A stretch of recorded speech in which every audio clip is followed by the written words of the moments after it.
which can mean one and only thing, that this is ChipChat. Welcome to ChipChat. I'm Chip. Who are you, Tez? You just told him, buddy. I got it already. Yay! I'm back, baby.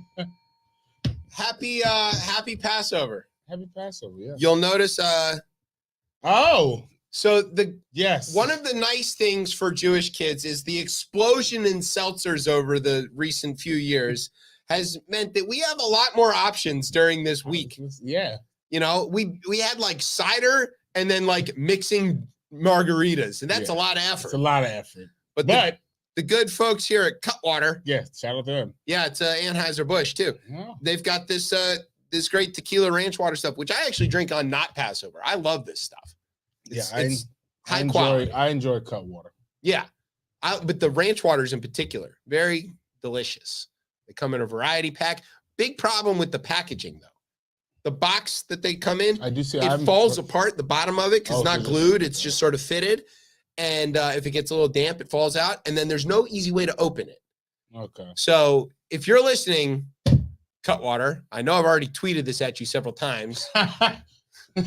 They even emailed me. They're like, so what would you do? I was like, put it in one of the million other ways of packing. Yeah. Put it in a regular, the clip top 6-packs. Exactly. Simple. What are you doing, guys? We've invented better stuff. I personally didn't invent it, but I'll take carbon footprint. Yeah. Well, cardboard. No, that's true. Yeah. All right. Anyway, special edition. It's never not. This is one day. I hope I'm here. It's like a regular, like we do other, like this local happy story about, you know. I have a local happy story. You do, yeah, but I mean, like, there's always some like unprecedented times. Is that even? Can I say that every day? Yes. Does that remove? Does it kind of wash out? Wash it? Yeah, I don't know. I'm very confused on how to feel about some of these things. Like if I'm outraged about them every day, at a certain point, I can't be outraged forever. So do I pick and choose what days I'm outraged? You weren't here for the first 2 years of the Trump administration when it was just like endlessly. It was, yeah. I don't know. I mean, from inauguration day, whatever, like. Yeah, I don't know. It's like John Oliver often says. He's like, you know, if it was something, this show would be called like Happy Puppies or whatever, right. But it's not. It's called Sad British Guy Makes You Sadder. Like, that's okay. So what's the name of our show? Save the Republic every week?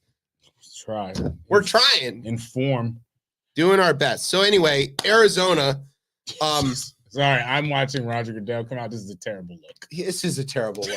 Yeah, so the draft is on. Don't watch it. It will burn your eyes. Yeah, he has the open. Is it in Miami? No, it's in Detroit. Okay, if Roger Goodell, for the people who are just listening and who can't see our TV, yeah, he's out there about to announce a pick, I assume, for the Broncos, and he has a blue shirt that is buttoned down. I think 2 buttons too many. He's got like a lot of chest showing. Yeah, it's kind of like I'm trying to be like it's cash, but he's still wearing a suit. And he's still commissioner of the NFL. Yeah. Also, you're in Detroit. It's cold there. Okay, I'm sorry. It was very jarring when I said, that's not Roger Goodell coming out looking like Obama that. Can pull it off. So now everybody wants to do it. Yeah, exactly. Obama looks like a tech bro. But the last picture I saw. Yeah. All right. Anyway, back to our job here. Sorry. Arizona needed like all the spotlight this week. They were like 4 stories about Arizona. We picked the 3 best.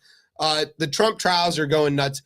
We didn't even incorporate it today, but there was the Supreme Court stuff. I listened to a little bit of that. Yes, yeah, we're probably going to get a delay, but it's not the most.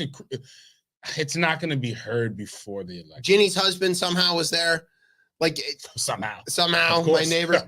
It was an altogether weird thing to listen to and to read in real time. But we're not going to talk about that. Yeah. Because we don't have time for that. There's too much other shit going on. Yeah. Next week. So next week. That's next week.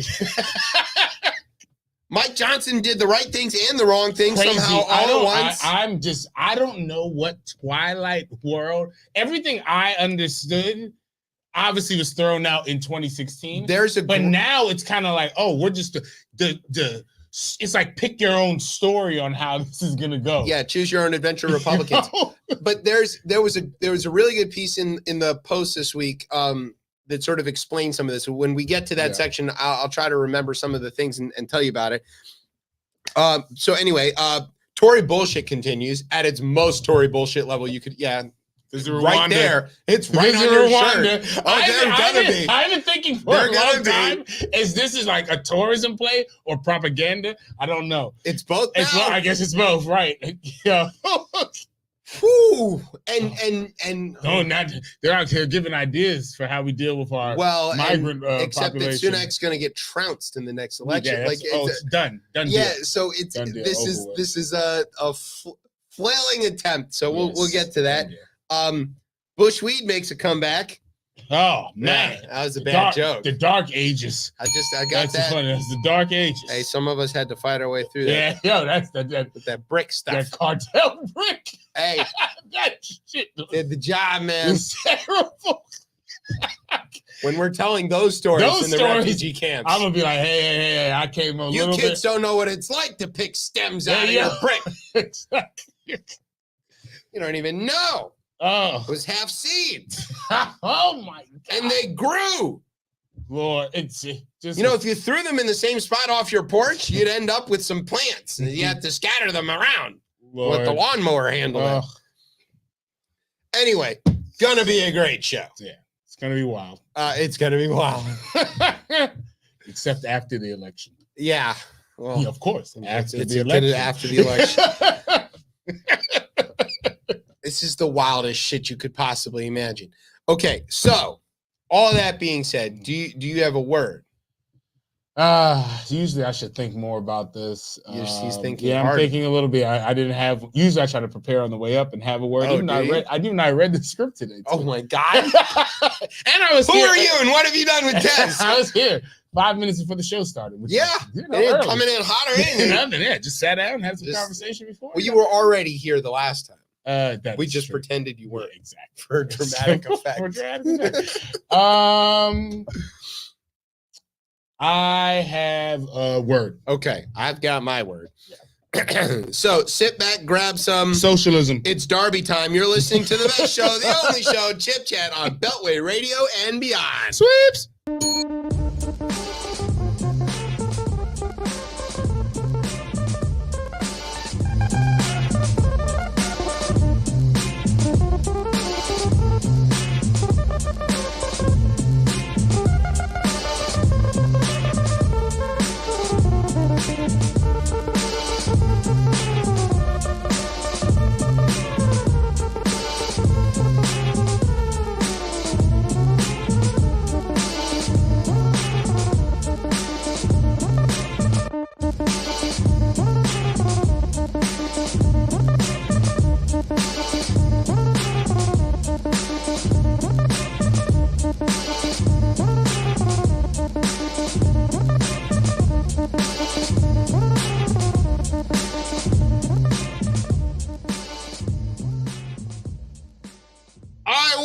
Chip Chat here on Beltway Radio and beyond. I'm your host, Chip. With me is Tez. What's poppin', y'all? All right. So this week, instead of a list time, we've got a special edition here. It's called Space Time.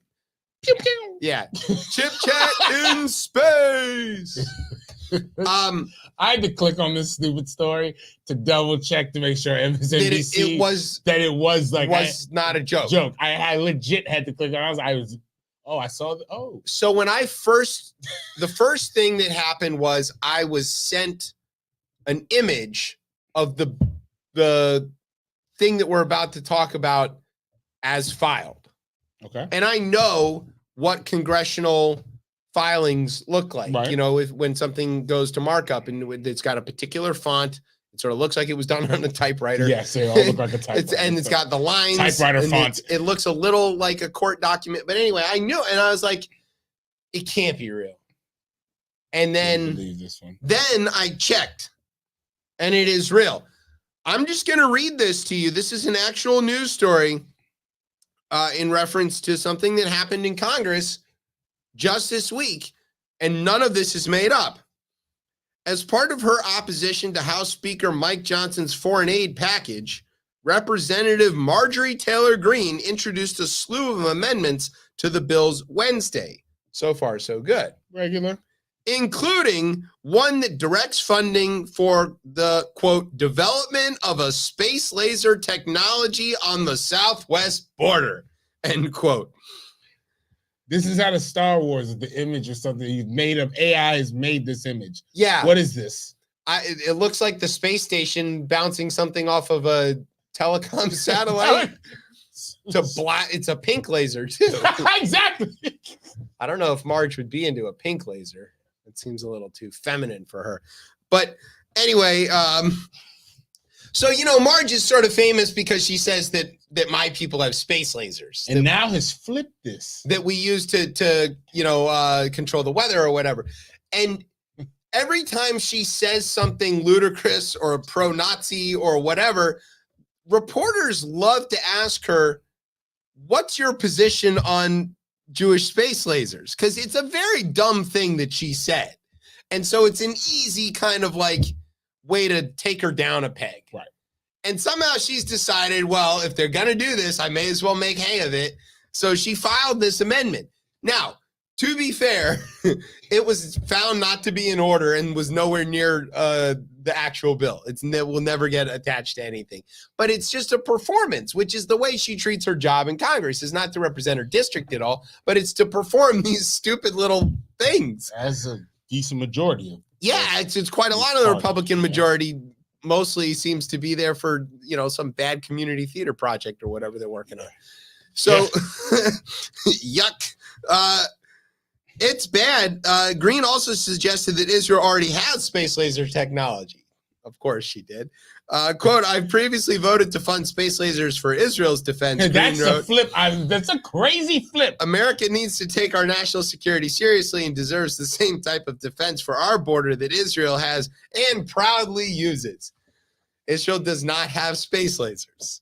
They have an Iron Dome, which uses missiles to shoot other missiles down, but it is not lasers. Yeah, I feel confident in saying this, that there are no space lasers. That's right. I feel all right. I'm very confident. No space lasers that have been developed by Homo sapiens. Okay, that's a fair way. I think it's a fair way. I don't know out there if people got space lasers. What's going on? But Homo sapiens here on Earth, where our Jewish brothers and sisters live, along with the rest of us, there are no space lasers. So, it's insane. In the late 90s and early 2000s, there was this, I think this thing is maybe still flying, but anyway, there was this idea that maybe you could shoot something down with a laser. Right.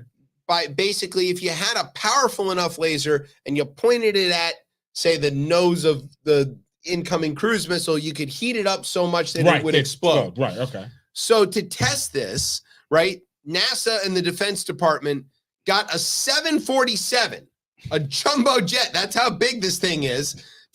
Because in order to have enough energy for this to work, you need a lot of fucking energy, right? And packed into a jumbo jet, a giant laser, and cut a door in the side of the jumbo jet where it fires out of. And they did test this, and it does work. But it's not very fast because it's a giant jumbo jet. You have to know what you're shooting at, in advance. It was all planned in drone targets or whatever. And, again, it takes an incredible amount of energy. You can't huck something the size of a jumbo jet into space. There's no rocket big enough to move anything that big into orbit. Get these other rockets that are trying to get off the ground. We can barely get these little tin cans up into space. There's not. The space station wasn't all built at once and then thrown up there. Yeah, exactly. They built it on 20 years and shot individual pieces the size of a Volkswagen. And that's about the size of a thing you can throw into space. So it is ludicrous on its face, but it's also I don't know, it's a little bit of political acumen for her, right? She flipped the story anyway. She did flip the story. Now we're defending Israel. We have to explain how they don't have space lasers. Yo, I don't have many words for that lady. She doesn't have many words, so it's probably fine. God. There's a series of grunts and violent activities. Look, you know what? She has kids, right? I think she has 2 kids at least. How did she manage that? Brian, were you involved? No, hell no. You know what this is? This is CrossFit. This is it. Well, that's how she got her money. Yeah, this is CrossFit gyms. And it's, it's a cult. Yeah, I don't have a really good person out here that is repping the CrossFit flag. I'm not saying all of you guys are like this. I'm just saying this is kind of, Yeah. If there was a radio for the look I'm giving, it's like, I don't know. All right, moving on. Also in space. Space.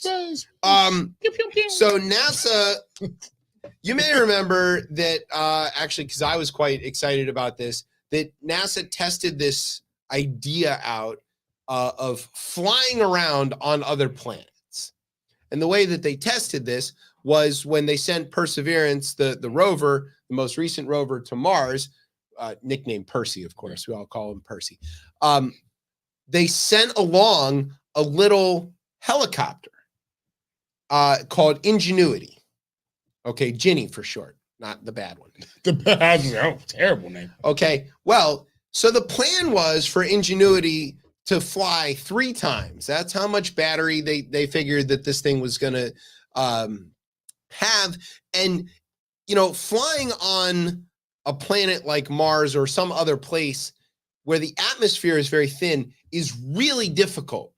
Right? Because the way you generate lift is you got to move something like a wing through the air, and it has to generate higher pressure on the bottom of it than on the lower and then on the top, and that makes lift, right? So in an airplane, of course, it's a fixed wing, and in a helicopter, it's a rotating wing, right? Rotor wing, and so it's spinning. So like a regular helicopter on Earth spins its blades, 10,000 RPM or something like that. That's still pretty fast, but maybe it's not quite that fast.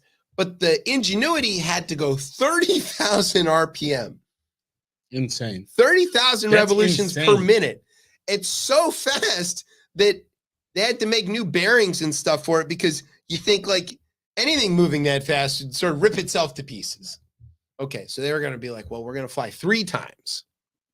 As it turns out, when Ginny was done, she had flown 72 times and covered like many miles of flight, and gone from like demonstration flight to all the way of like, it was flying around looking for stuff that then Perseverance would go and check out with its instruments and things. It was actually doing science. So it was doing a really good job, and it proved a lot of concepts and way outperformed anything anybody expected. Eventually, the blade started to kind of shear a little bit and fray, and it was not safe to fly it anymore, so they landed it, and it's still downloading data. Very cool. Yes.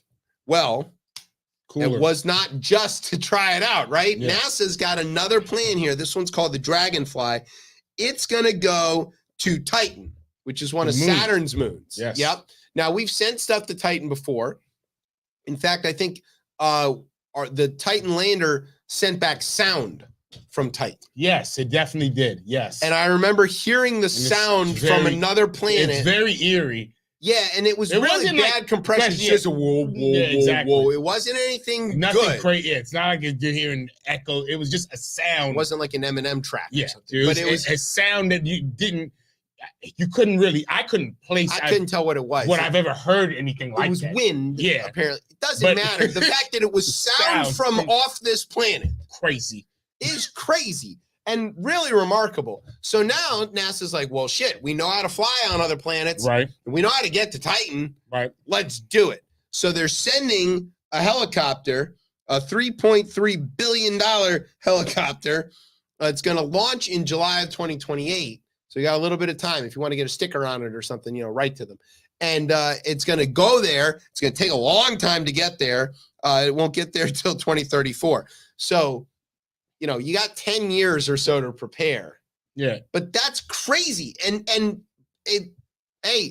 recently NASA's been kind of hitting the streak. It's probably going to work. I think it's interesting where NASA's at in I guess like right, I would say almost really like it's still a short lifespan of like what NASA has been like for us, been around since 1959. Exactly. So like right, what we the first thing, a moonshot, like in a sense, right, is insane to do that, and then like obviously the shuttle, the space station. I think now moving into like the private, because I was always interested in what this looks like when you start bringing in like private companies and that partnership with, it almost seems like it allows them now to do more exploration of this sort. Now NASA's doing like a lot more science, right? NASA always did science. Exactly. But you get what I'm saying. But it's not the like daring test pilots strapping themselves to the top of intercontinental ballistic missiles. It's like, we're going to go actually like put human shit on another planet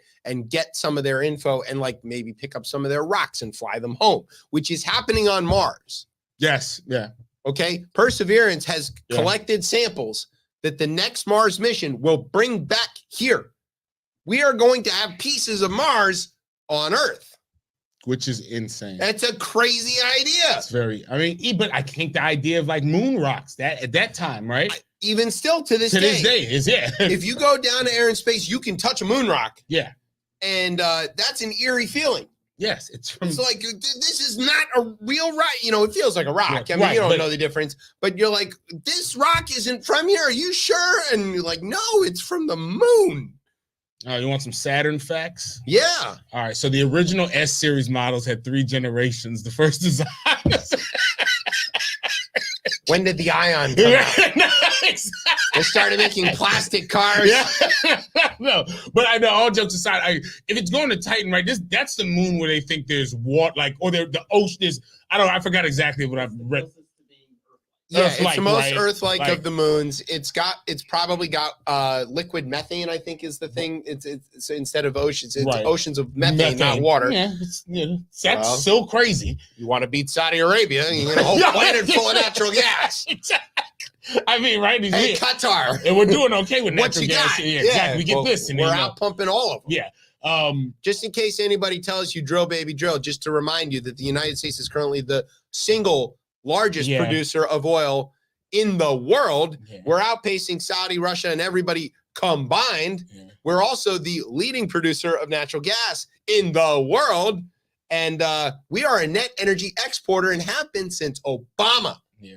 So, look at these dead ass birds. Just so everybody, when they talk about Green New Deal, Joe Biden, just remember, we are drill, baby, drilling. Yeah. It's a very interesting, you know, if we had a Republican, we could have lower gas prices. Shut the fuck up. We're already pumping more gas than we need. Yeah, exactly. We're selling it to other people. Yes, it's a fucking morons. Not really probably the best thing for the environment, but I get why it needs to be done. We need to win. Yes, I get it. I know the whole idea. Goddamn Chinese and their fucking. Anyway, so there you go. Space time. Space time. Okay, space time. Continue. Yeah, it's pretty good. All right. Why don't we take a break? This man needs to button his shirt up. Yeah, sorry. We're gonna take take a break while Tez composes himself. Jesus, and his fury insane over Roger Goodell. What are you so mad at his shirt for? I just don't like it's just like you're the commissioner of the league. It doesn't look dignified. It does not look good. He looks like a guy at a wedding at the end of the night. Yeah, right. This is for round 1. Yeah. He looks he's had a few. What pick rodeo 15? It's I day don't 2. Look, man. It's been a lot. We've done you could sell it on day 2. On day 1, look at these kids dressed. The kids are well dressed. God. You know, they've got nice suits. They look the part. Yo, I'm sorry. Anyways, we need to take a break. We're gonna take a break. Take that shirt off. We'll be right back. Button it up. Do something. You're listening to ChipChat on Beltway Radio and beyond. Swips.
sit, turn the page on the day, walk away.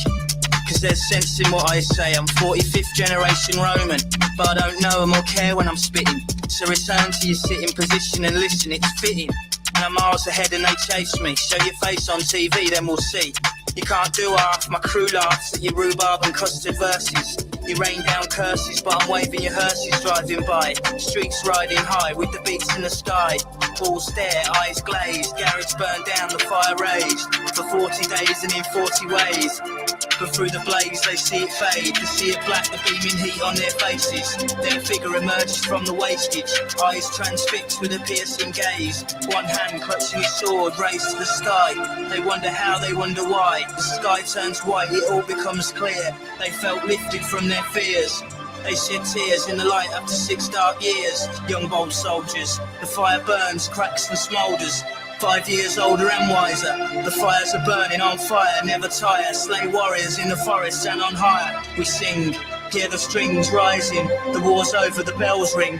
Memories fading, soldiers slain. Looks like geezers raving. The hazy fog over the bull ring. The lazy ways the birds sing. A new baby's born every day. Few men may be scorned today, but look at things the other way, cause it may well be your final day. And then the crowds roar, they slay, they all say, I produce this using only my bare wit. Give me a jungle, a garage beat, and admit defeat. All right, we're back. Welcome back to ChipChat here on Bellway Radio and beyond. I'm your host, Chip. With me is Tez. What's poppin', y'all? All right. Who was that, Brian? I'm trying to say. Oh, okay. It's Over Mono and the Streets, and the single's called "Turn the Page." Okay, well, it was in British. Yes. Which Streets. Is, yeah. The mean streets, which Rishi Sunak knows so well, being the child of billionaires. Okay.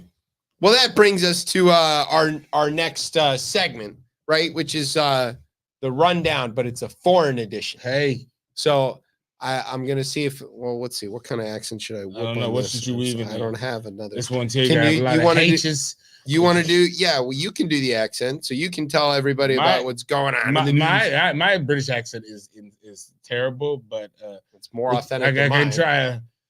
Tory bullshit is Tory bullshit. There you go. London, Associated Press.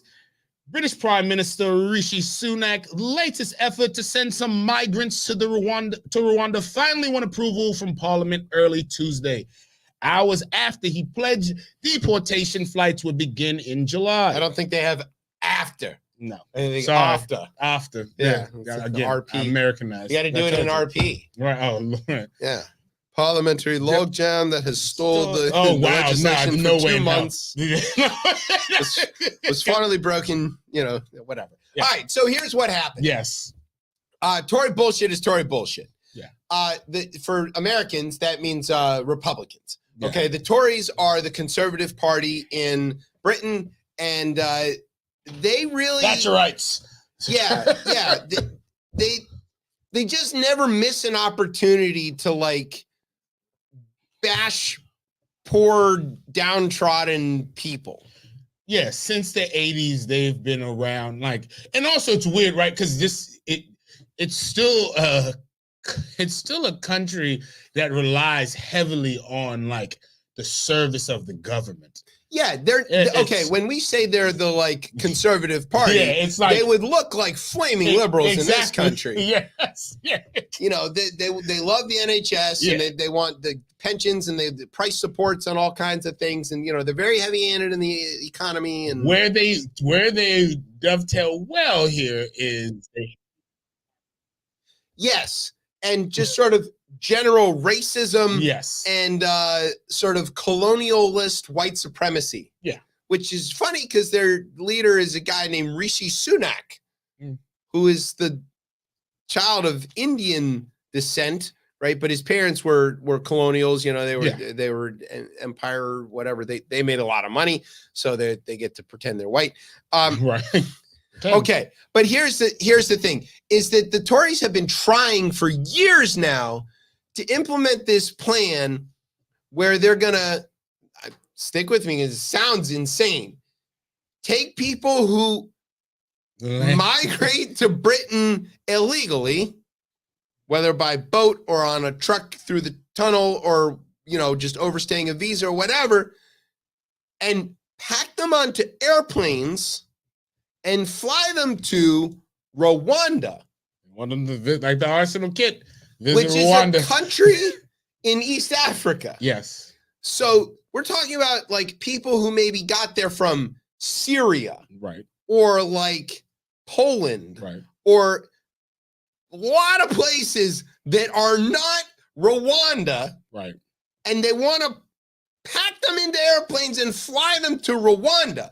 Now, look, if you're thinking, well, what the hell would Rwanda want with all of these random ass people into their country? The answer is money. The Brits are going to pay Rwanda to like warehouse their unwanted refugees. Rwanda's, not the greatest. There's been trying times in Rwanda. Yeah, they had a genocide in living memory. Yes. It's pretty bad. Their current guy, Paul Kagame, is a bit of a dictator, I think it's fair to say. Yeah. Been in charge for a little way too long. Exhibits the behavior of a dictator. Yeah, I mean, some things in Rwanda sort of work pretty well. Like they have a lot of women in parliament, for example. Congratulations. But like other things in Rwanda don't work well, like freedom of the press. So like, weren't they? I could be confusing them with a different African country, but I also think there might have been some like if you were gay. Well, it's Uganda. Uganda, it's right across the border, though. Yes. Yeah. It's not great. Yeah. It's and it's certainly not a place where like if you're not from there, you can't just like pick up and go there. Yeah. It's not like Rwanda is well known for being the melting pot of Africa. Right. It's not like you show up on. And these are a lot of people they want to send. There's a lot of people, hundreds of thousands of people they want to send. Which doesn't like just when you do that anywhere, there's always some type of strife that occurs. It's also very expensive. You got to fly them all there. Yes. And also, how it dovetails with the Republicans in this country, the cruelty is the point. Yes. The reason the Tories hit on this idea of mailing people to Rwanda is because it's supposed to suck. And the idea is if we can make it suck so bad to get caught here as a migrant, people will stop taking their chances and coming here. Nowhere on earth has a plan like that actually stopped people from coming. Because they're fleeing death. Yes. Right? There's nobody coming from Syria on vacation to go to Brighton. If they terrible want to go to the bloody seaside. Yeah. The Rock Beach. Yeah. It's crazy. The seagulls. The seagulls is that's interesting. Oh my God. Very sad day. The only thing that cheered me up was, Guinness. Yeah. That day. I'll never forget it rained when I went to Brighton. It rains everywhere in Britain. Exactly. There's nobody who is coming from Syria fleeing civil if they could war. Stay in Damascus, I swear they 100% of them would. Yo. It's like these are literally, do you not understand what refugees are? Rishi, Mr. Sunak, and be careful as an island nation of the Essex Sunaks. Yeah. What? That doesn't make it. He thinks he's English. I bet he thinks he is. You're not. He's. I'll tell you that. Hopefully, you know the difference. Their PM has gone brown. What are you doing, dude?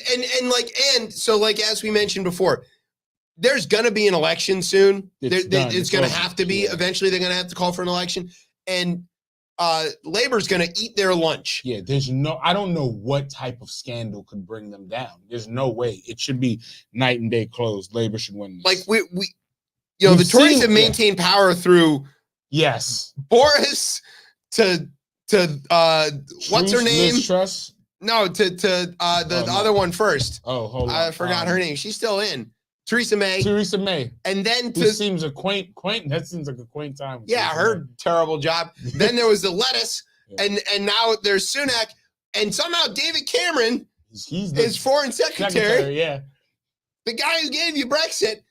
I don't. But what that shows you because they've run out of people. You couldn't allow Sunak can't go and have the foreign policy conversations, and of course he can't. He's one of those foreigners. And David Cameron he's a proper Englishman. That's a very crazy thing. That is, Jesus. Everybody can see it, right? Yeah, it's not like this is somehow we, the two Americans watching this from a distance, are like, hey, wait a minute. Everybody can see it. Yeah. So Labor is is chomping at the bit for an election. They're going to whoop their ass in every constituency they've got. It's all going to be over. So, like, the second that this makes it through Parliament, there'll be an election. It's going to get undone. Yes. Also, part of the reason this has been hung up previously is because all of the other things that Britain is a piece of, like the European courts and stuff, have said it's inhumane and illegal. And so now that he got it through Commons and it's going through Lords, not the criminal court, what is it? The European court of something or other was like, hey, we're gonna strike this down too. And Sunak's like, well, we'll just pull out of that. Like, you know, just continue like the isolation. Yeah, it's not like, oh, well, I guess it is morally reprehensible. It's the solution is, well, you can't catch me if I'm not part of your stupid club.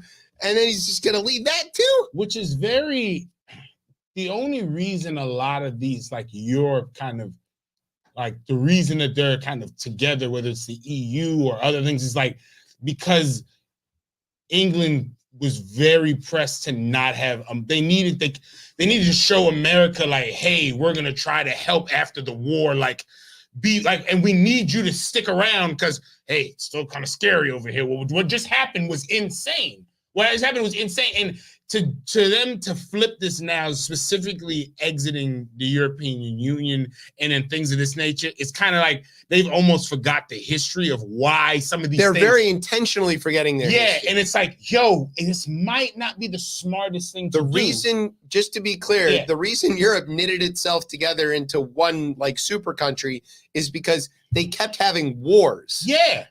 And so they're like, well, if we're all like governmentally and economically tied together, we can't go to war with each other anymore. And the rest of Europe seems to still understand they that. all got that. They're all in with like, that. Yo, hey, this is how Germany, they understand, hey, the way we can kind of stay from not tripping out again is we're part of this. Like France is like, cool, if we do this, then France and Germany hate each other. Yes, but like, they hate each other's guts. Yes. But the second the war was over, they figured out the thing they got to do is tie themselves together in some way that they cannot go to war again, because they had fought like half a dozen wars in the last 50 years.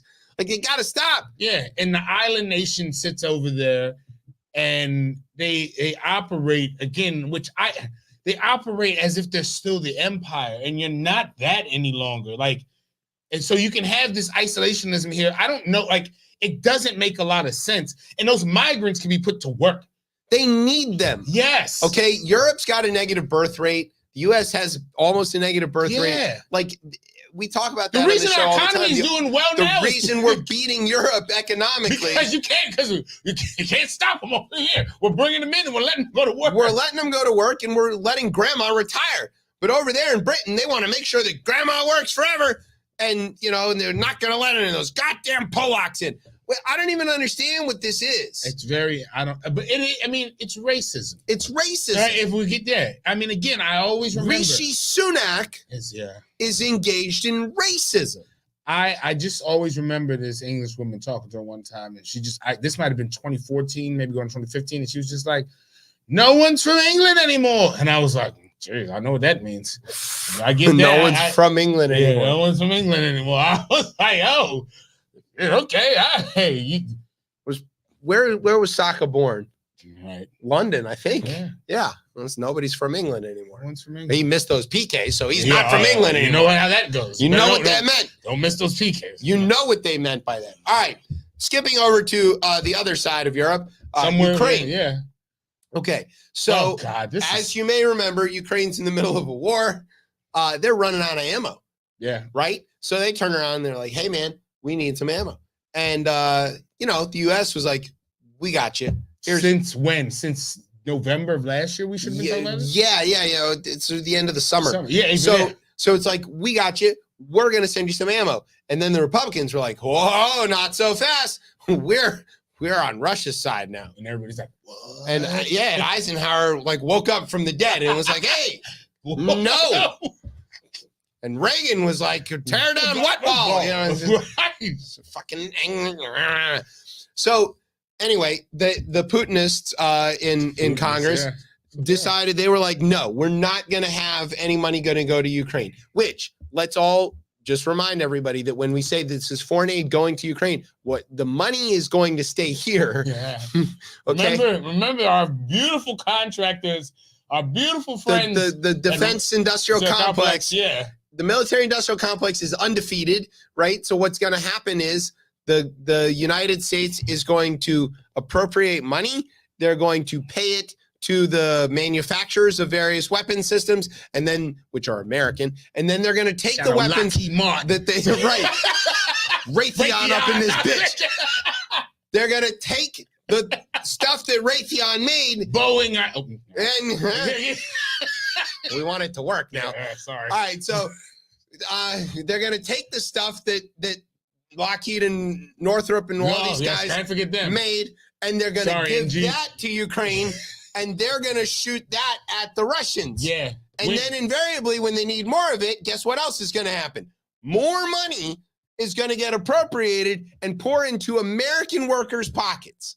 Just to be clear, what military foreign aid looks like, it's money that goes to Americans to make weapons to give to the good guys. And look, for all you deficit people out there, you talk this at, remember, when America is technically in the red, that means somebody else is in the black. Yes. And in this case here, the people that are in the black are these companies that are going to continue to funnel that money back in. That $61 billion it goes back into the economy. This is how we keep the money real. This is how, right?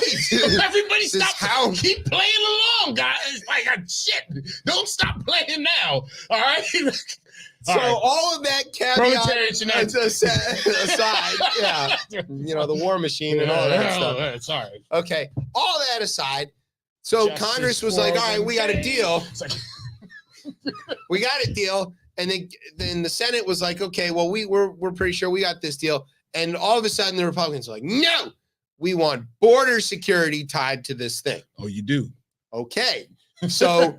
Everybody's like, what? And they're like, no, it's got to be border security. And so then in the Senate, right, Cocaine Mitch was like, hey, Jim Langford, he goes, you go figure out how to make border security go with Ukraine funding. I'll eat Mitch McConnell. Like going on the cob. I'm ready. So Langford goes and figures this out. Yeah, he does. It's a Herculean effort. I thought, I was like, wow.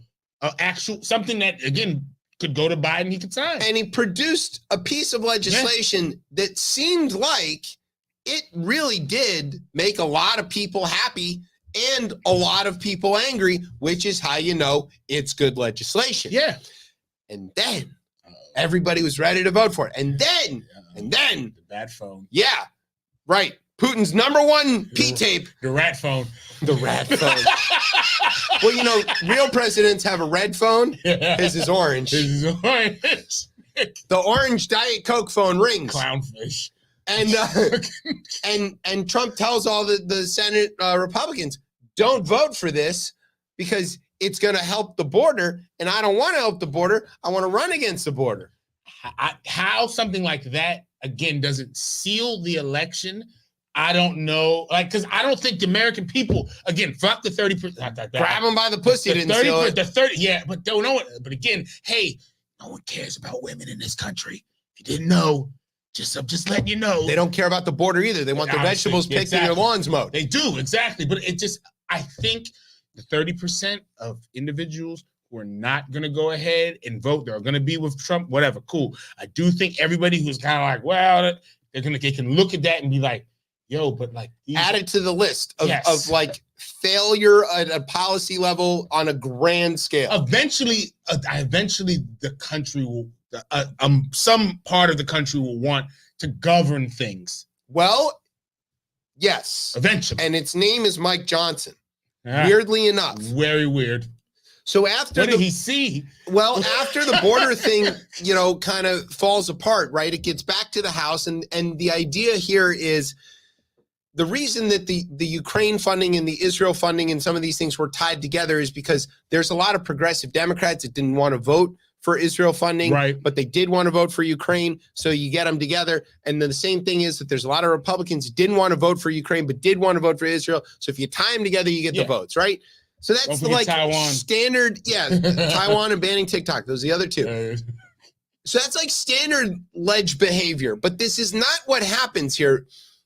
MAGA Mike breaks this up into 4 bills to make it digest, so that people can vote against the thing they want to vote against, knowing that there's still probably majorities to get it to go.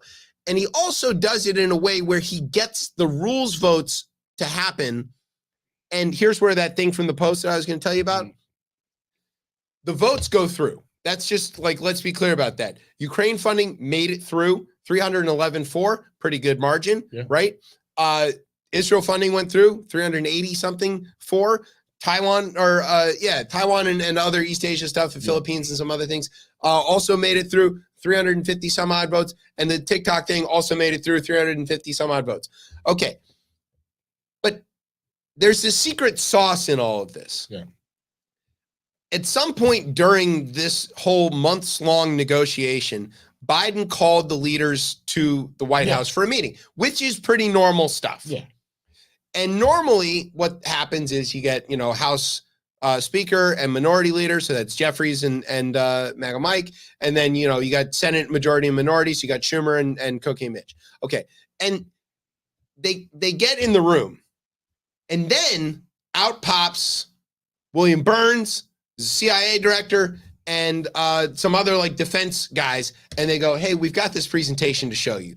And they show MAGA Mike how bad the situation in Ukraine really is and what the outcome of not getting them the support and the aid will look like. Europe becomes very small. Which is Russian tanks rolling into Berlin.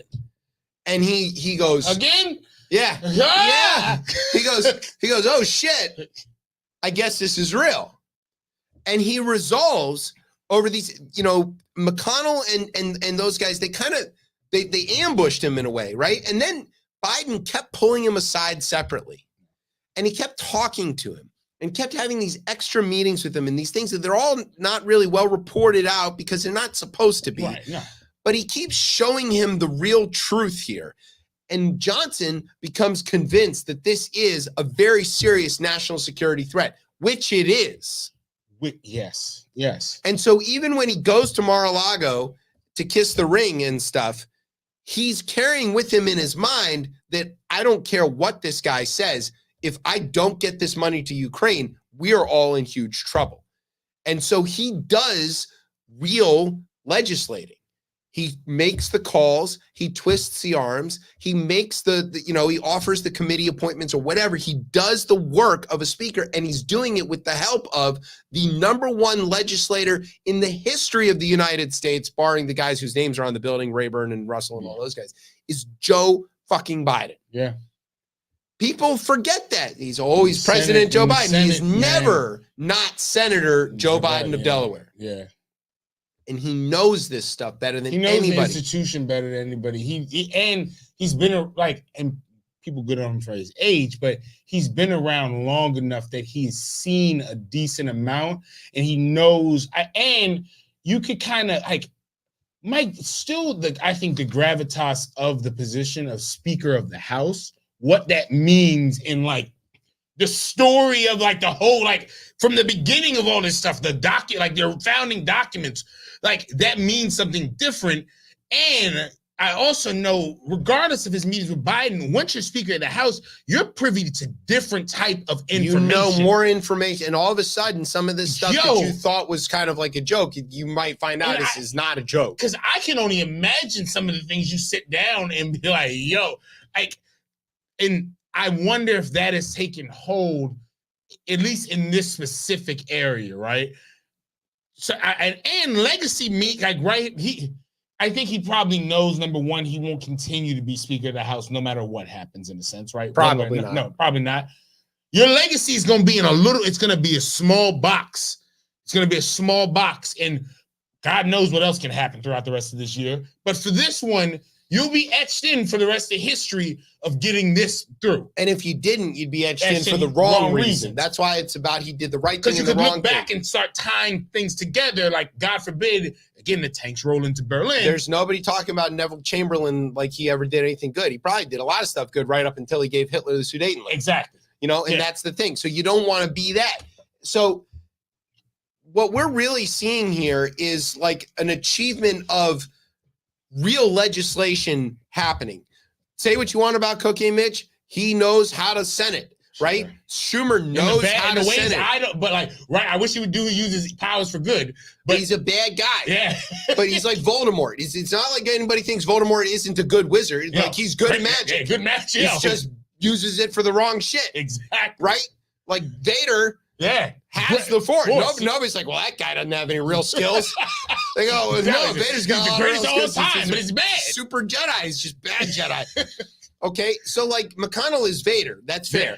But also, like Schumer knows what he's doing, and Joe Biden knows what he's doing. Yeah.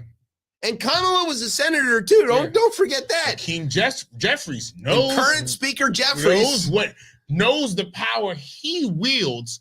With a united front, Well, and the key thing that Jeffries did was he told all the Dems to shut up. Yeah. And let these guys circular firing squad themselves. We'll save at the last moment. Well, yeah, I'll make the deals. Everybody just keep your mouth shut. Yeah. Let them bash each other, 6 weeks from Sunday. Somewhere in this is an agreement to save MAGA Mike if Marjorie pulls her shit. Yeah. Which is probably going to happen because she's going to, a couple minutes go by that people aren't talking about her. She's going to need to do something, right? So it's either that or like bring a gun back to the house. They did McCarthy.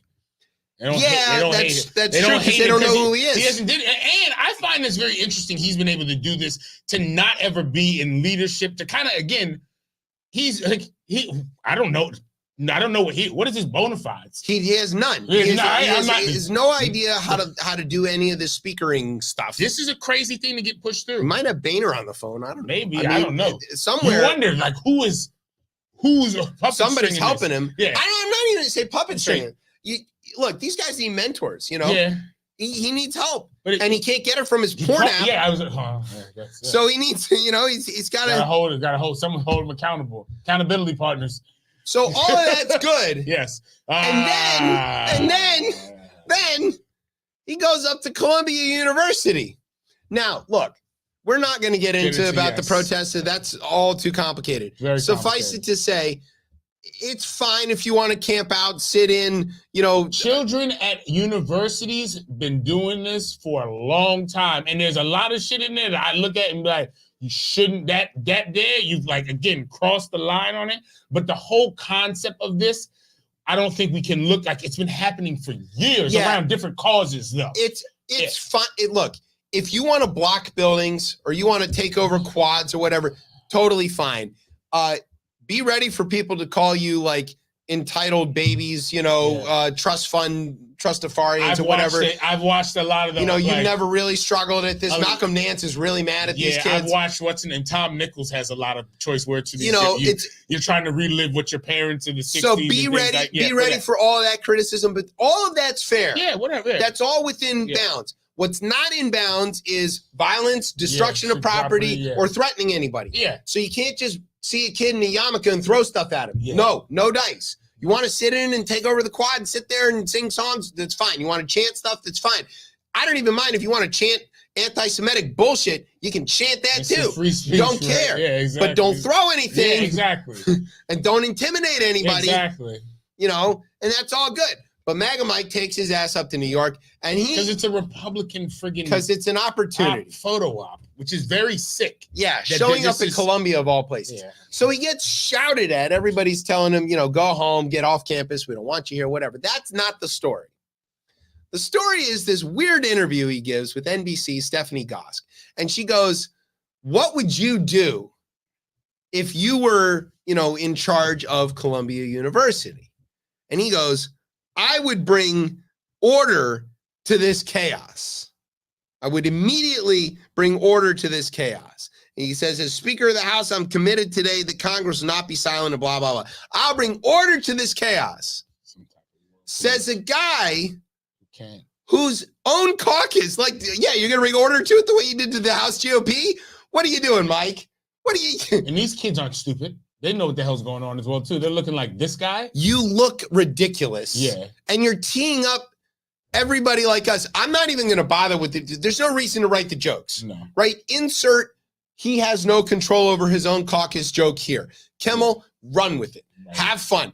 I'm sure Myers and Fallon, all these, they're going to have a great time. Colbert, good. Go for it. We don't have to even do the joke. It's there. Y'all can see it, right? The guy can't control his own caucus, and he's going to go up there to Columbia and somehow, whip a little order on these angry 19-year-olds. Yeah, good luck. MAGA Mike, buddy, pal. You can do one, and then you just got to not do the other.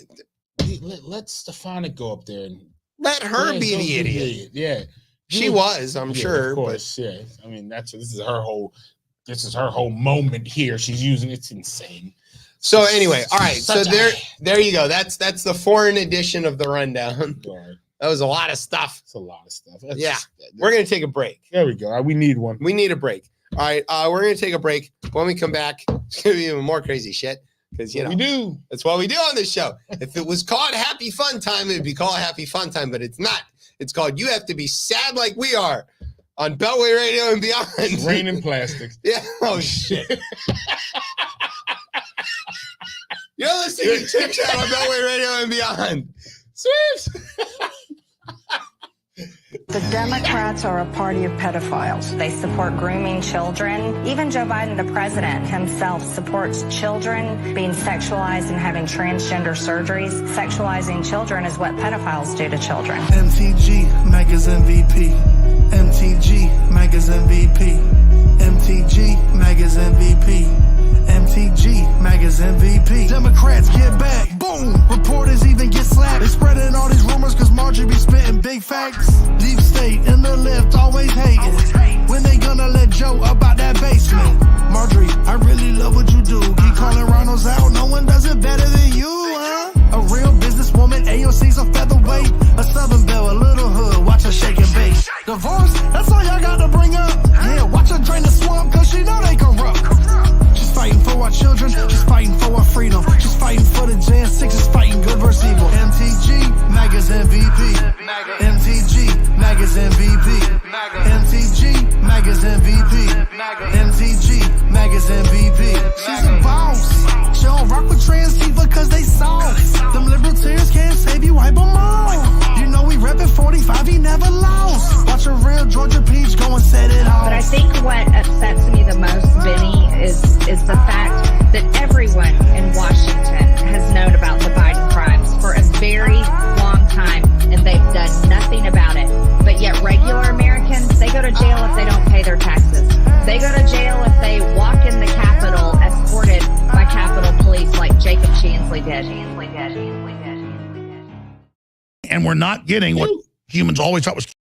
Yes. And we're not getting what humans always thought was key, the bone broth. The bone broth. The bone broth. The bone broth.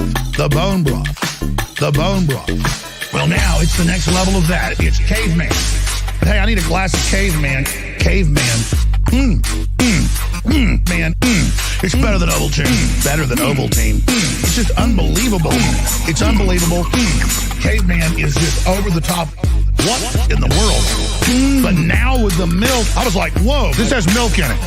Whoa. It tastes like good. Man, this tastes so good. Tastes like the best milkshake ever. It tastes like Ovaltine. It tastes like Ovaltine. It tastes like Ovaltine. Like good. It tastes like Ovaltine. It tastes like Ovaltine. It tastes like Ovaltine. Like good. Whoa. This is I can say without a doubt, at least in my experience, that this is literally. This is a super home run available at InfoWarsLife.com, and it supports the broadcast. All right, all the big news straight ahead. Thanks, Buckley. I don't even know what the last part was. I don't know. The third dimension. All right. Well, welcome back to Chip Chat here on Beltway Radio and Beyond. I'm your host, Chip. With me is Tez. Turn the frog. Yeah. That's our buddy Alex. God gracious. He loves swallowing caveman. Oh, whoa. Yeah. Hey yo. The bone broth. The bone He broth. likes the I bone bet. broth, too. Yeah. Yeah, you know what? Whatever, Hey, however you extract your bone broth is up to you. whatever floats your boat. Yeah. This We know he likes That's floating very the subtle. Gay frogs! The bust. Oh, keep All right, more subtle. So before we get into the next thing, speaking of the gay frogs, Yeah. there is this thing, it's Passover, right? Yes. And so there's the 10 plagues, right? And the second plague is frog. No, it's not frogs. Frog.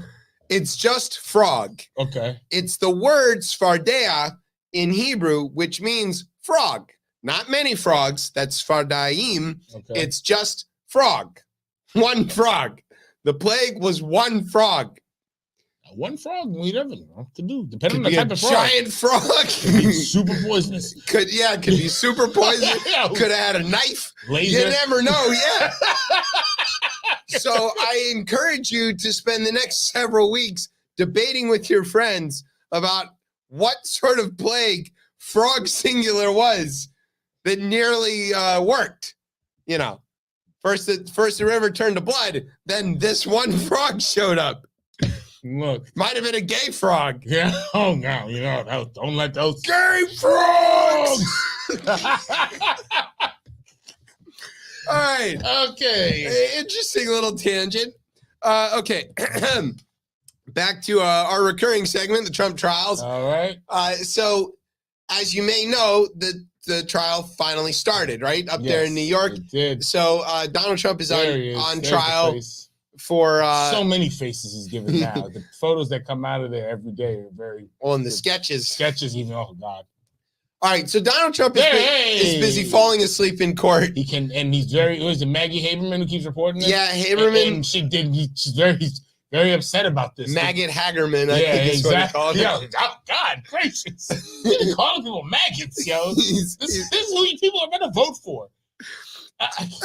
Well, not that many people, apparently. Yeah. So here's the thing is, Yes. Trump, he's mad about stuff, and he can't talk about too many of them. He keeps violating the gag order anyway. We're going to find out about that they're looking at like 15 counts of contempt already, and every day I he heard adds the to Secret this. Services had a meeting about like what this could possibly look like. Yes, because they have to figure it now. Look, if they can throw him, they can throw him in Rikers. Yes. They could do that. That is the thing. Secret Service is just going to have to figure that shit out. That's their job. Damn it, I Could hope also not. just lock him in a hotel room or something. Yeah, exactly. That's very MBS.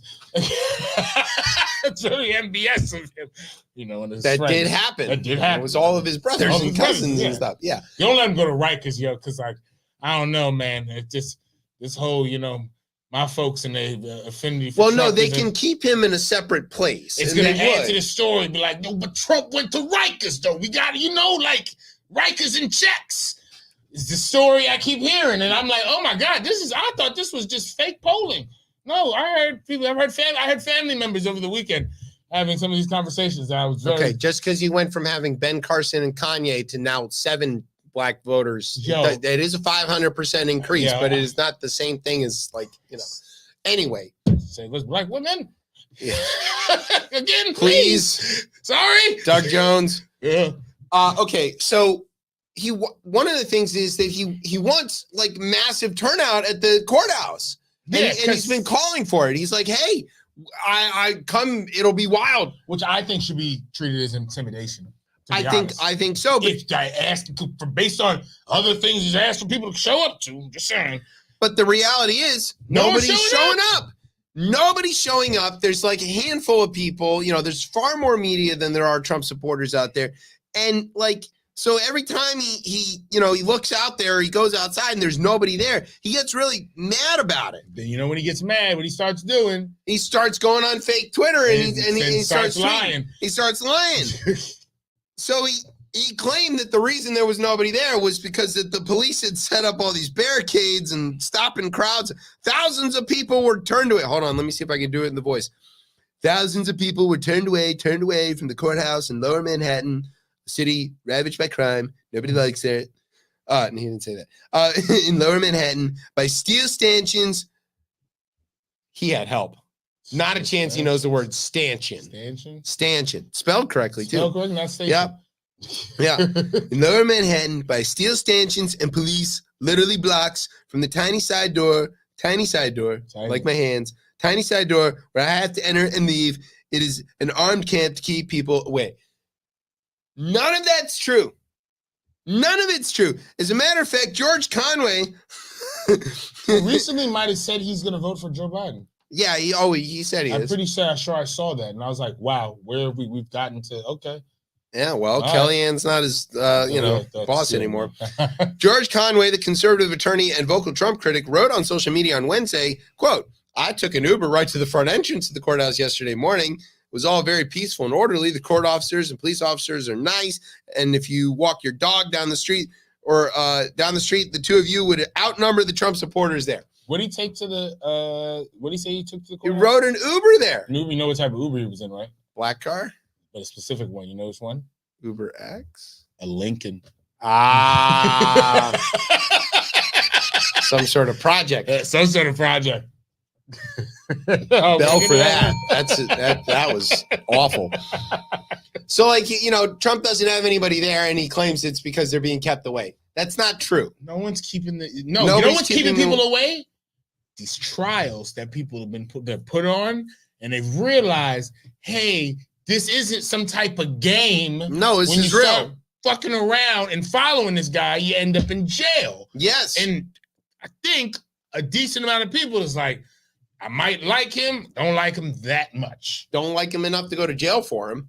Yeah. I'm pretty sure he's accused probably the NYPD of like stopping and frisking his fans. As they do. Yeah. He did find time to go hang out with some construction workers or whatever. Yeah, good part of a while. Yeah, and he told them that they're the best, but that he used to do 3 floors of concrete. Exactly. Yeah. When I was doing this, when I was building, it was 3 floors of concrete a day. It's much faster than these guys. My daddy never gave me anything. Right? Yeah. I do. I know how to pour concrete. These guys don't know. Yeah. Whatever. Okay. Moving on. Arizona. Crazy place. Now, people who follow the show and know me know that I have a list. Right, of places, places where I don't spend money. Yes. Okay, and Arizona has been near the top of this list for a long time, all the way back to the SB 1070, where the show me your papers. Yeah. Okay, that put Arizona on the list. It has been struck down, but they never repealed it because they still want to do it. And if you wanna, that's just as bad as doing it. Arizona got off the list this week. They did enough good stuff in the space of a week to get off the list. There are very few places that have gotten off the list. I successfully defeated Papa John's, right? I boycotted them long enough that they fired Papa John and made Shaq their CEO or whatever. I did that. I successfully boycotted Prince William County long enough to send Corey Stewart back to Minnesota, and Danica Rome is now their senator. So I did that. That's great. And they've got, like a black woman as their chair of the supervisors and all that stuff. So congratulations to me on that one. And various others I've defeated through my boycotts. But Arizona, it's taking a long time. So here's what happened.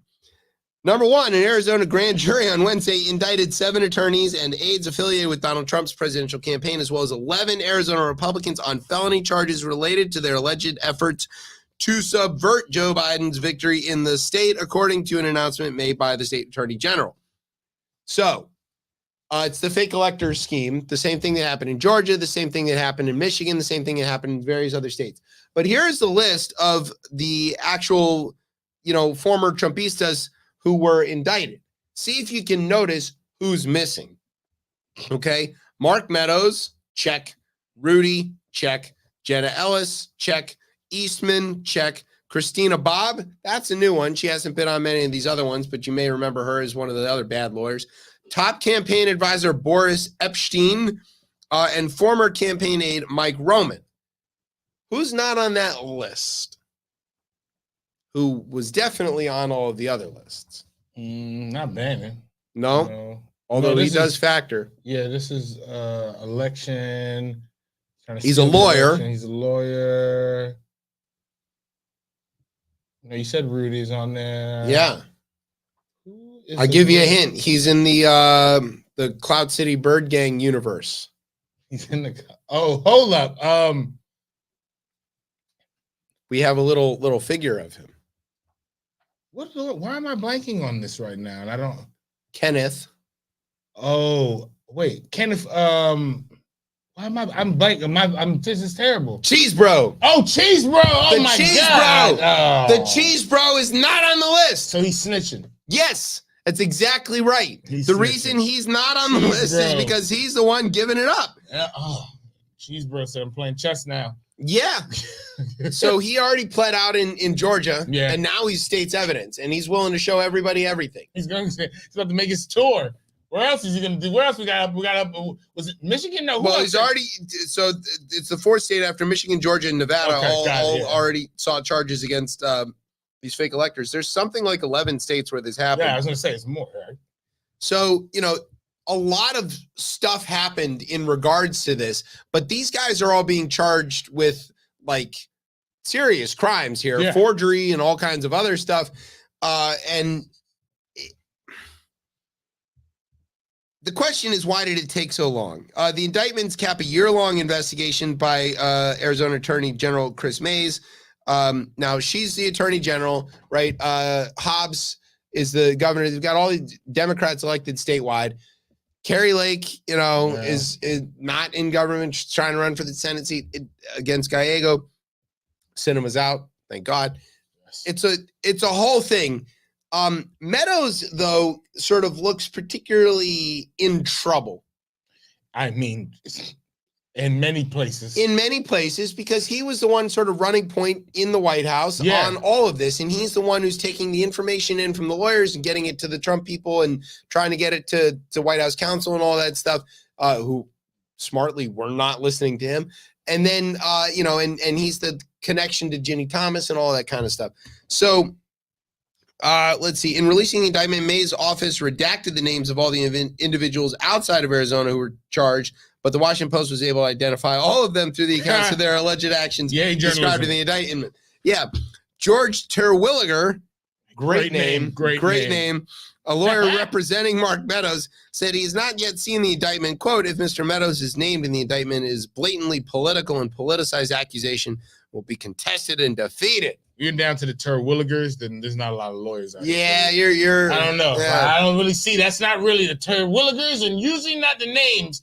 I see like strong people are gonna win your case. Terwilliger. Yeah. George Terwilliger. George Terwilliger? Nah, not the lawyer I want. Well, famously, cousin of Sideshow Bob Terwilliger.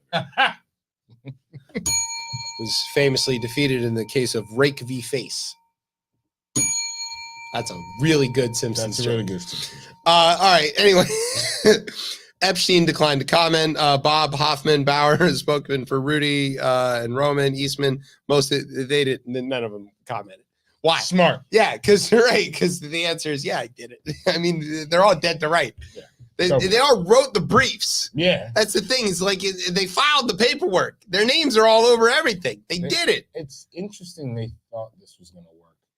Do you think any of them thought it was going to work? It's weird to not.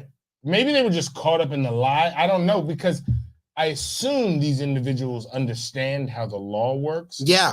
I think they know. I mean, you and I do, and we're not lawyers. I assume you think that, hey, I know this isn't the case, but if we could swing it, who cares? Because it'll work. If we get him in, it's fine, right? Yeah. It'll all be worth it.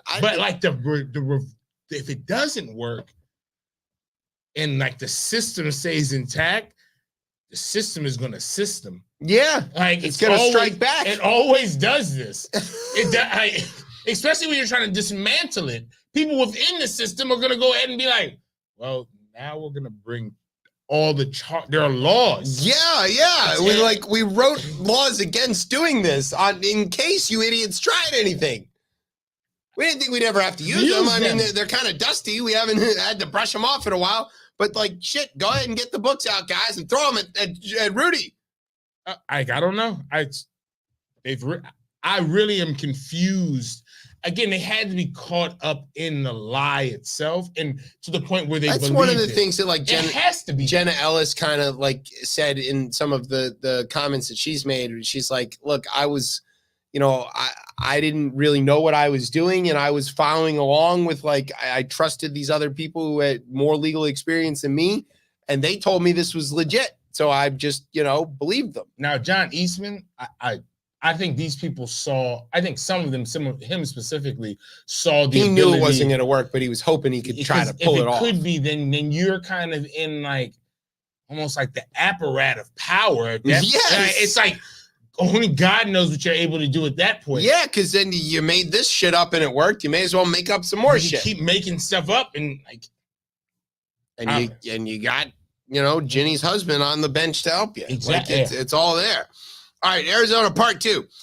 So the Arizona House of Representatives voted Wednesday. The Senate's going to vote on this, I think, maybe tomorrow, to overturn the state's 160-year-old abortion ban, setting the stage for a repeal that would leave the state's 15-week restriction in place. Now, 15 weeks is still insane. It should not be 15. It should be viability, but that's better than none. Yes. And it's one of those things where, like, here they are. They caught the car. They don't know what to do about it.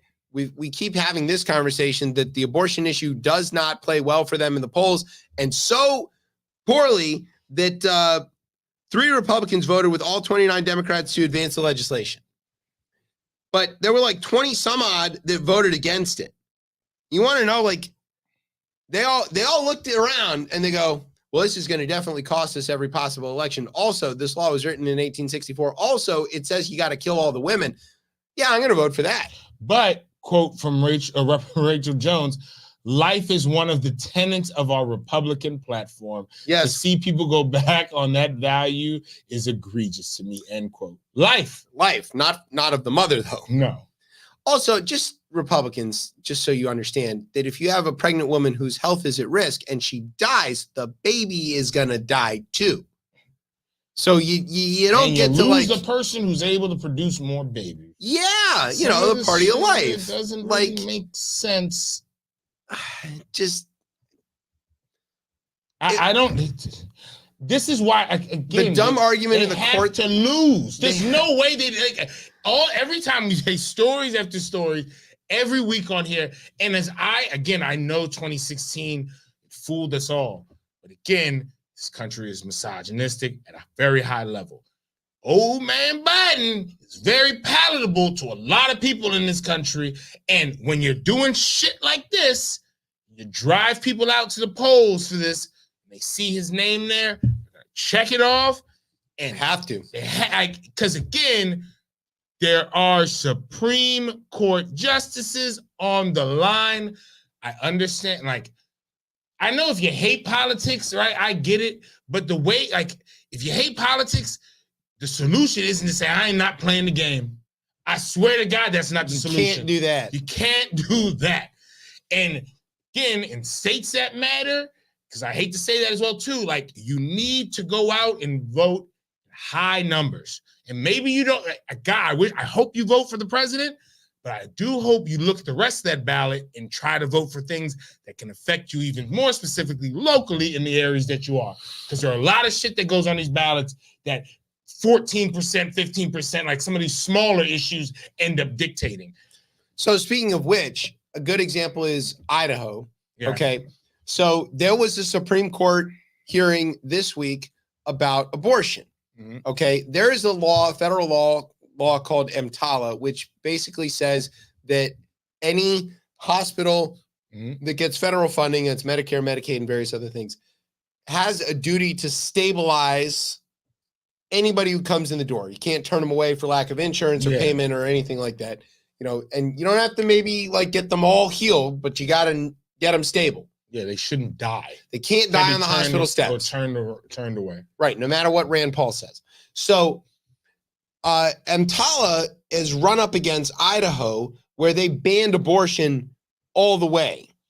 And so the question is, like, if you've got somebody who is suffering from a complication, that the medical solution to this is to abort the pregnancy. Yeah, which is a medical solution to a lot of things. Yes. right? Can Idaho as a state ban doctors from performing that? And if they do, would it violate EMTALA? Yeah. Can they still receive federal funding? Can the federal government withhold funding from them? So I think a plain reading of this is, yeah. Right. So it got to the court, and there are 4 women on the court, which is a lot compared to how it's usually Yes. been. It's almost parody. Right. But the guy arguing for Idaho to be allowed to deny medical treatment to women, to kill women, was up against the Solicitor General, who is a woman, and the rest of the bench, including Coney Barrett. Yes. Here's the thing you need to know about Amy Coney Barrett. She's got 7 children and has had several miscarriages. Yeah. Some of the things that she had to go through with those miscarriages would be banned by what happened by Idaho's law. And so she would not be able to receive that care in Idaho were she there, and several other states that are all, sort of got these same trigger laws. Did she have an abortion? Depends how you count to that. Right. Yeah, I don't know. But the type of medical care that she needed to preserve her health and her fertility, big piece, life, were things that would be banned by Idaho's rules. So while this man desperately tried to explain to women how ectopic pregnancies work, they were incredulous. They're like, what the fuck are you talking about, dude? Flip-flopping between, like, if there was, like, at first it was like, well, no, it would, certain procedures would be covered, but then he was saying that it wouldn't be. It's a bad, terrible argument. Kagan noted that transfer is the appropriate standard of care in Idaho, since apparently they're not allowed to care for anybody. So the standard of care is a helicopter ride. All right, get him out of here. At one point, Coney Barrett expressed frustration with Idaho's attorney, suggesting that he was, quote, hedging, when he asserted that state law allows doctors to use their medical judgment in, quote, good faith to determine whether life-saving abortion is permitted. Barrett suggested that Idaho's attorneys answer Sotomayor's hypotheticals, which were about whether state law would allow an abortion to address certain threatening conditions short of death. She says, I'm kind of shocked, actually, because I thought your own expert said below that these kinds of cases were covered, and now you're saying they're not. And the guy's like, yeah, I don't know. Sotomayor asked this question about, like, well, what if somebody's diabetic and you're ethically opposed to treating diabetic people? Like, could you hate insulin? Yeah, could you deny them care?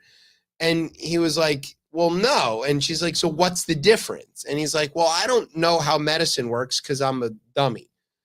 And then there was also this question of, like, Alito had to get in on this. Yeah. And he had to ask something really stupid. So he goes, you're talking about protecting the health of the pregnant person. What if their mental health is at risk? Does that mean they get to have an abortion? And Prolager, the Solicitor General, was like, no, fucking idiot. That's not what we're talking about. We're talking about emergency medical treatment. He then later went on to say, we've all spent all this time talking about all these women who are going to die. Has anybody said anything about all the babies that are going to die? What?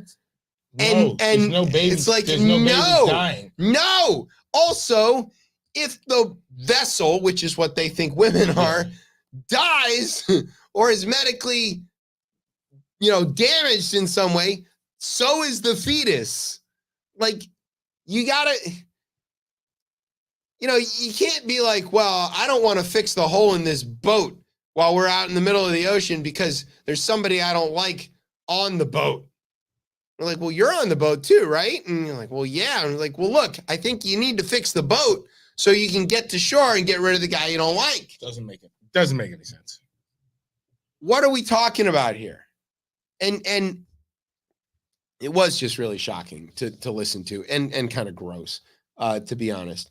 All right, you want to take a break or you want to go right into Tez Talk? Let's go straight in. Okay. Brian wants to get out of it. We're kind of on time. Yeah, no, kind of. We're doing pretty good. All right, what's up for our Tez Talk? You know what? We're just going straight into the kits that we have on. That's it. Soccer talk. Soccer talk. Thank you. That's what we'll start with. You know what? You're welcome. We did it for you. I'm very happy that Everton went ahead and disposed of Liverpool 2-0. 2-0. Yeah, and one of those goals was Calvert-Lewin totally unmarked on a nice cross from Dwight McNeil. I mean, very thankful. Beautiful goal. Brighton couldn't do the same today against Manchester City, but it's okay. Yeah, no, I right. The end of this, we play you guys. God, you guys can play spoiler. I think we play you. We could cause you a little grief. You're the last match of the season. No, the ChipChat Derby. ChipChat Derby, last match of the season. I don't know. I'm very excited. Obviously, we had unceremonious exit of the Champions League, but it's Byron. Whatever, I get it. Byron. They're gonna win. They're gonna win. Yeah. Real Madrid, I think so. Maybe. But Byron could easily. Munich is definitely in contention. Yes. Of that. I have hope that Arsenal can pull this off. You guys you've helped tremendously. Manchester City still has a game in hand, though, so there's not really. We have to win out, obviously, but the fate is really in Manchester City's hand, and they look really good. City's got, they're stacked. They got through their injuries at the right time, so they've got everybody's healthy. Everybody's looking really good. They're a very deep team full of really talented players. They also have 150 financial violations self-reported. Funny how they have all their points, though. Funny that. Premier League. Also, too, baseball, I think, is really exciting right now. It is very exciting right now, especially Gunnar went 4 for 4 yesterday. Yes. Orioles cannot stop winning, which is great. Really and let's see. I think Means is coming back, this week or next week? Likelihood this week. Yeah, so, pitching's going to get even stronger. But there's a problem. There's a problem. Is Holiday got brought up a little too early? No, that's not about Holiday. It's our favorite thing here is the umpiring. Oh, it is some shit. Well, there's a particular umpire that everybody hates. What's the name? Angel Hernandez. Yeah. He's very bad. But he's very bad. He cannot call a strike to save his life. But to me, it's gotten far worse. I've seen like a couple of games where the strike zone is so ridiculous. It's like pretty much the umpires just want to go home as quickly as possible. Yeah, they've got a dinner reservation. Yeah, it's. I mean, literally, there's fights. Yeah, he's Cuban. Is he? Yeah. Good call. Nice pull. Yeah, it's like I'm pretty sure I was like a cousin of yours. Plague on the game. So I just think I don't know. Everybody's been crying for the electronic umpires. Nope. No, honestly, I think this is whatever these umpires are calling, it's kind of giving a plus for the electronic. Yeah, umpires. It's definitely helping that. You look at that. You look at the strike zone box that's on TV, and some of these it's things. I've seen balls that are way outside, low and outside, and you're calling a strike, and everybody's like, "What are you looking at?" It is like and the tracking and stuff, the cameras that they can see, and even if the league isn't sanctioning them or whatever, the broadcasters all have them, and they're watching that, and they can show you where it crossed the plate, where it didn't cross the plate, and they're calling the shit out too. There's not like they're like the announcers are being pretty obvious about it, too. Especially on the national broadcast on those games where they're not the homers, they don't have to protect the team or anything. Some of it's. Their calls against the Orioles or calls for the Orioles, and I kind of figured it's like, okay, either you're trying to balance this out, or it's like this is really bad. You guys, I mean, it's. Go ahead. Keep the ump out there. Have someone say it in his ear and let him still do everything. Keep him out there. Yeah. Keep his ass out there and have someone just tell him it, because you can still have the pop and circumstance of how they make the call, right? I don't think they should be removed from the field. Obviously, you can't have them removed from the field. Well, then they're just like a puppet or something. But you kind of still need them there to I don't think we should get to the point where calling them safe and I think that you need them out there to call safe and out and all that stuff. But I think you could easily somebody steps out of the box or whatever. Secaucus could stay in the ear of them and call those immediately on there. Goes through. Might be even a slight pause. You add a little add a little suspense to it as well, too. A half second on there. Call, strike. All right. I mean, the strike out if you're waiting for Secaucus just to give it to you. Little suspense. And then you I'm telling you, the shit could work. You could play this right. I don't think I don't want their jobs to go away. They're not going to go away. But I am very torn between this sort of, this isn't baseball by having like a machine call balls and strikes. That feels unbaseball to me. But I am also, I don't know if it's more pronounced now or if it's just simply easier to see because of the way the technology can track this and show it to you in real time, like how far off these guys. Because if you watched baseball in the 80s and 90s and stuff, right? You saw this, you're like, that's a terrible call. What are you doing, Blue? Like, this is terrible. You know, you missed it. And you're like, you can tell everybody, but unless you videotaped it and showed it, there's no way. Now, every pitch can be shown from every possible angle. They can fly the camera along with the ball and show you where it is as it crosses the plate. I also, don't know. the reason you got to move to it is because of the betting. You got to move to it because of that. Because again, with the betting at this point, right? Obviously, integrity of the game and making sure people aren't like. Obviously, we've seen the NBA integrity. Yeah, you right. Can't I was going to say Porter. You can't have that piece, right? And people will be thrown out of the game. Don't Ohtani this for everybody. Yeah, right. And guess what?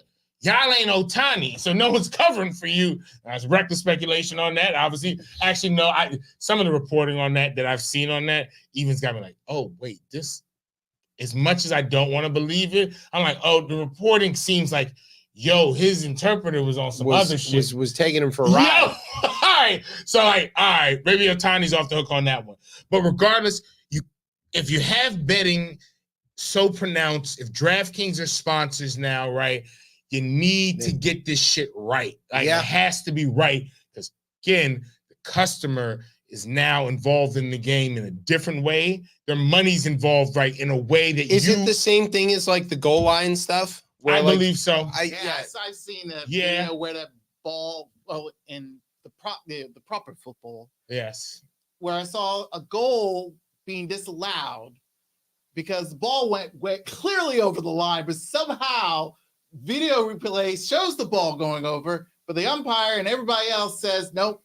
I mean, even in the case of having VAR in Premier and everywhere else, like they still got it wrong.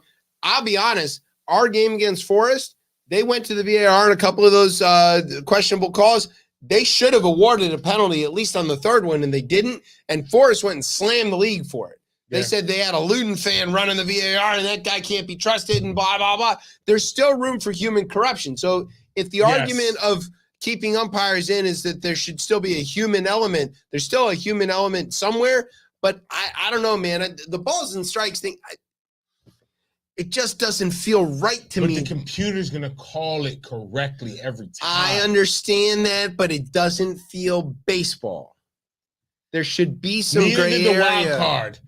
The wild card still doesn't feel baseball. I don't like it. Oh, God. This is what I mean. Now, look, we got a DH across everything now. Yes. It doesn't. Look, the game is, again, we're going to look back at Manfred and be like, he saved baseball, which he's been bad at a lot of other shit. Yeah, he's been bad at a lot of things. A lot of things. But we will look back and be like, he saved baseball. If he finds a way to push through electronic balls and strikes, again, we'll look back and be like, yo, what do they call this? What are they going to call the system? Strike-com. No, you got to come up with something that spells out ump. Ump?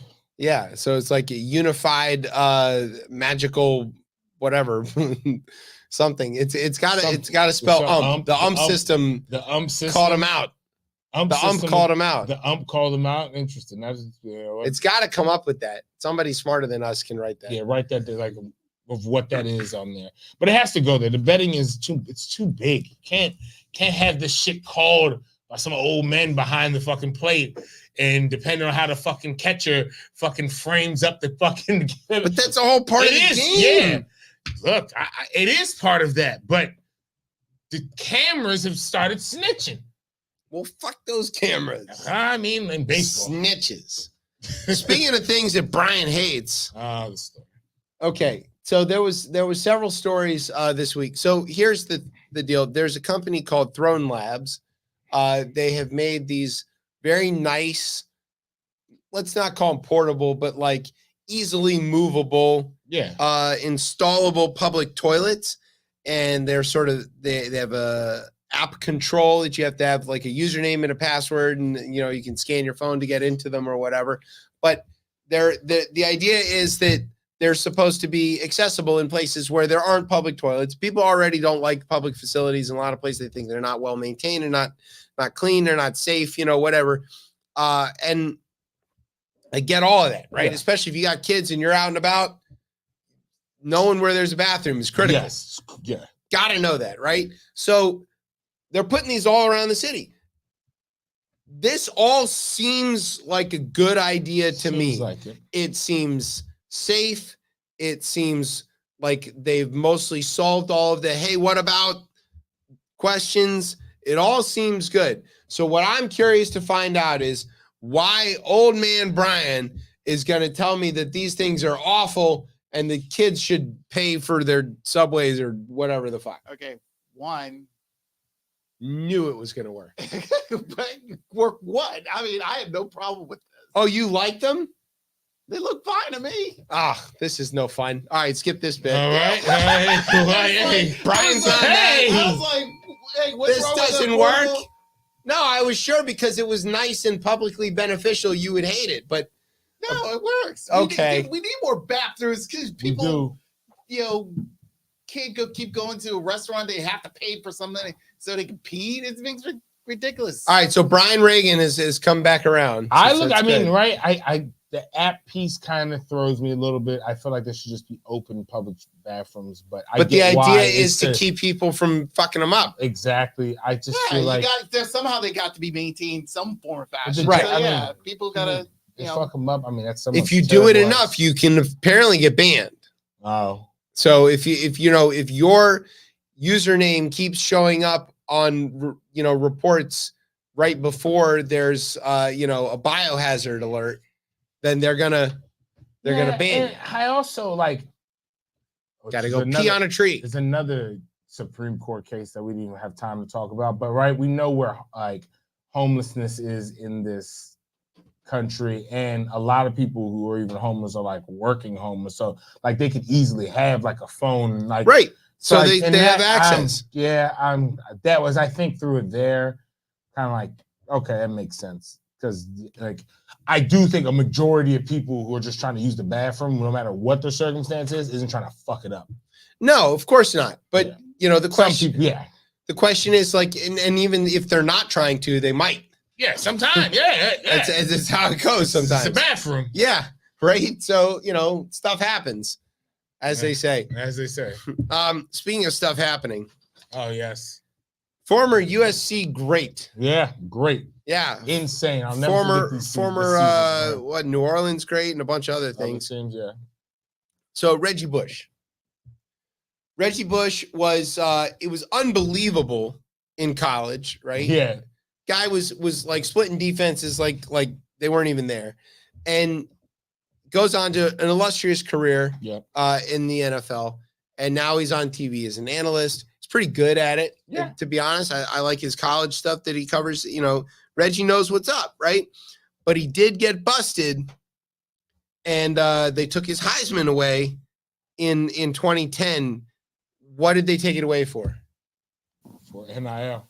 Basically for NIL. So what happened was Reggie got paid. Yeah. Not even a lot of money. No. A really small amount of money to sign things and do appearances and whatever. And it's it seemed pretty low grade at the time, to be honest. Why are you taking this away from him? But again, to keep up the charades, you almost had to come down heavy on anybody you found doing this. It's not like where Tressel was running this whole scam of tattoos for jerseys and stuff, where he was clearly pimping out the Ohio's, team for like personal benefits and all this stuff. This was a college student who wasn't making any money, who was helping USC make a shit ton of money, trying to get enough like money to buy a sandwich.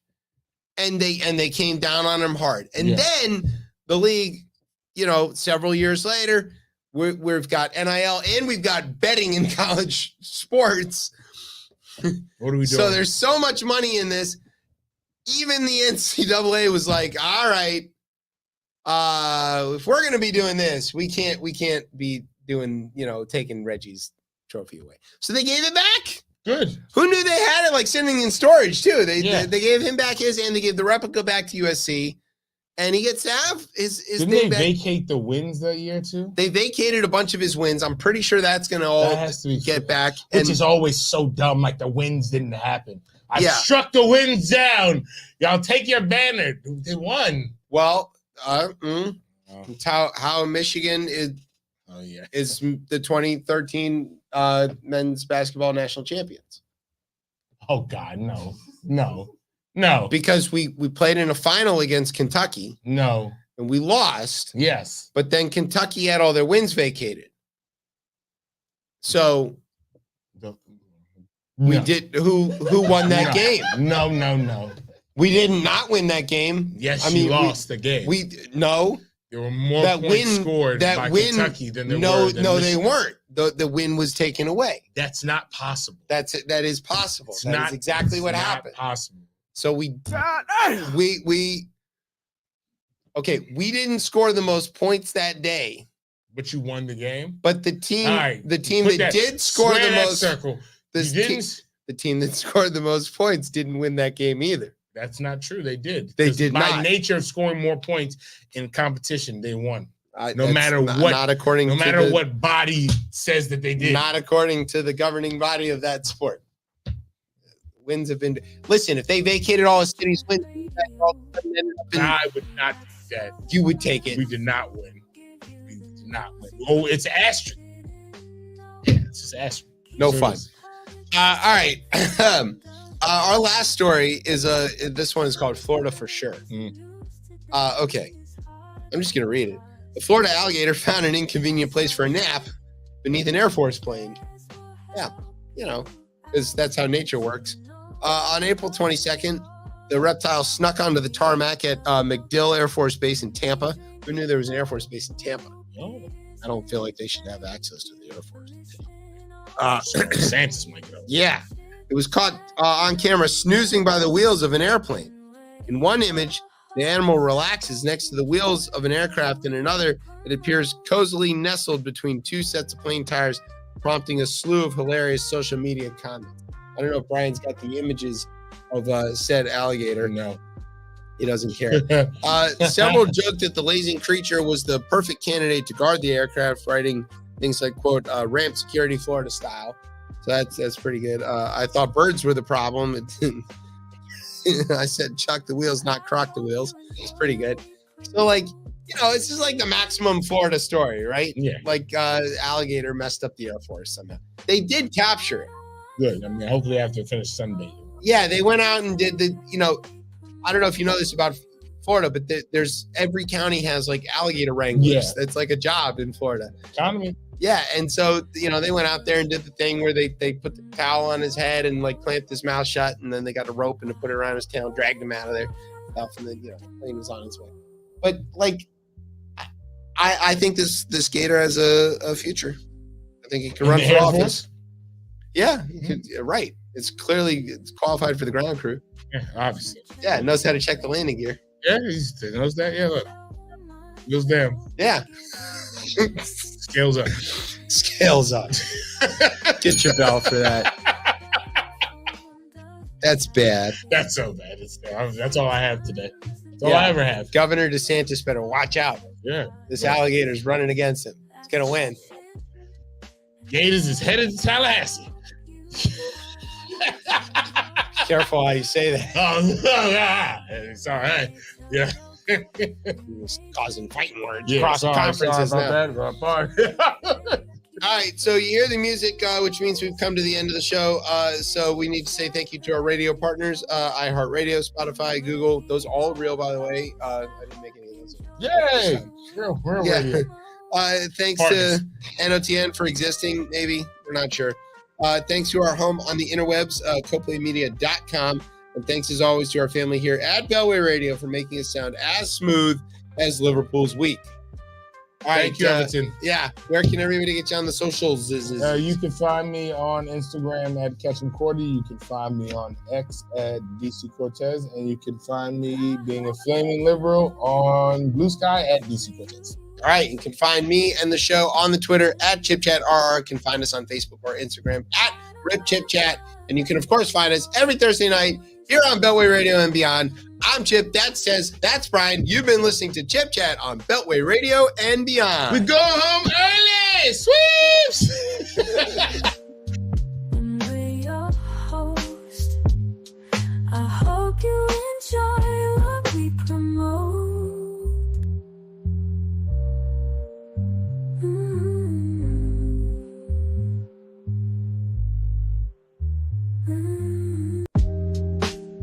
Chip Chat Radio. We got so much, so give you the news in case you didn't know. Keep the public well informed of the topic. Sometimes the news today is hard to process. That's what Chip and Tess